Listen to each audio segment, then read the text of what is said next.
জামালপুরের বকশীগঞ্জের গারো পাহাড় থেকে খাবারের খোঁজে নেমে আসছে বন্য হাতির পাল। পায়ে মারিয়ে তছনছ করছে বিস্তীর্ণ ফসলি জমি। স্থানীয়রা জানান, কয়েক সপ্তাহ ধরে উপজেলার কামালপুর ইউনিয়নের পাহাড়ি অঞ্চলে অবস্থান করছে অন্তত ৩০টি হাতি। দিনের বেলায় কম দেখা গেলেও বিকেলের পর থেকে শুরু হয় তাণ্ডব।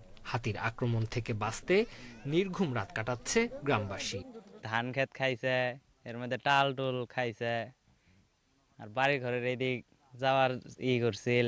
ভারত থেকে পাঠায়, এই গেট খুলে দিয়ে ওরা দূরে জায়গায় আবার হাতি আলে ভরে গেট মেরে দেয়। আক্রমণ করে বাড়ি ঘর, কোনো ঘুম নাই, কোনো ঘুম নাই। মনে করেন যে ১৬-১৭ দিন দণ্ডেই মনে করেন যে 5 দিন এই গ্রামও, 5 দিন এই পাড়া। এর আগেও হাতির তাণ্ডবে সীমান্ত ঘেঁষা গ্রামগুলোতে ঘরবাড়ি ছাড়তে বাধ্য হন অনেকে। মাঝখানে কয়েক বছর বিরতি থাকলেও আবারও নতুন করে হাতির আতঙ্কে চাষাবাদ নিয়ে বিপাকে স্থানীয়রা। এ বিষয়ে ক্ষতিগ্রস্তদের সহায়তা ও স্থায়ী সমাধান খোঁজার আশ্বাস প্রশাসনের।